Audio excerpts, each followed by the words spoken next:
Bharatiya Janata party के अपनी वार्डों में जो वार्ड डिलिमिटेशन के अंदर कार्व आउट करके अपने वार्ड बनाए गए थे जिनमें भारतीय जनता पार्टी जीती थी, उन वार्डों को भी भारतीय जनता पार्टी इस बार हार गई। भारतीय जनता पार्टी की टैली 9 से घट के 6 पर आ गई। भारतीय जनता पार्टी कहेगी 6 नहीं 7 है, तो हमारे पास इलेक्शन कमीशन की वेबसाइट का स्क्रीनशॉट आज भी है और वो सदा रहेगा। अशोक विहार वार्ड जहां पिछले 1 महीने में रेखा गुप्ता जी 10 बार गई, मुख्यमंत्री इस वार्ड में 10 बार गई हैं पिछले 1 महीने में। रात को सिलेंडर बांट रही हैं, अगले दिन चुनाव है,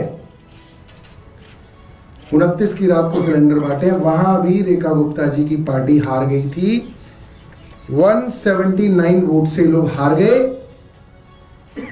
वेबसाइट पर डिक्लेयर हो गया, बधाइयां आ गई और फिर पता नहीं क्या गड़बड़ी करी है कि भारतीय जनता पार्टी को अशोक विहार के अंदर जिता दिया गया।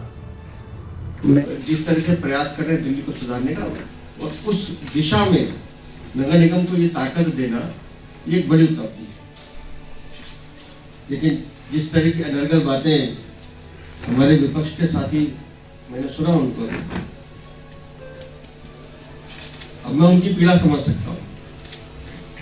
वो इस बात पे तो संतोष कर सकते हैं कि तीर थी तीर आ गई, लेकिन उनको इस बात की पीड़ा है कि जहां 10 साल वो विधायक रहे, उनका अपना गृह क्षेत्र है और उस सीट पे कभी भी इतनी बड़ी जीत भारतीय जनता पार्टी को नहीं मिली। लेकिन 4300 वोट से ज्यादा अगर हम वो सीट जीत कर आ रहे हैं तो मैं उनकी पीड़ा समझ सकता हूँ। और वो पीड़ा निकले कैसे, तो वो एक दूसरी सीट का उदाहरण देते हैं कि जी हाँ वोट ये हो गया, वोट गड़बड़ कर दी गई। तो मैं उनको सलाह तो नहीं दूंगा, लेकिन सिर्फ शुभकामनाएं दे सकता हूं कि हार और जीत दोनों को सहज रूप से स्वीकार करने की आदत आनी चाहिए।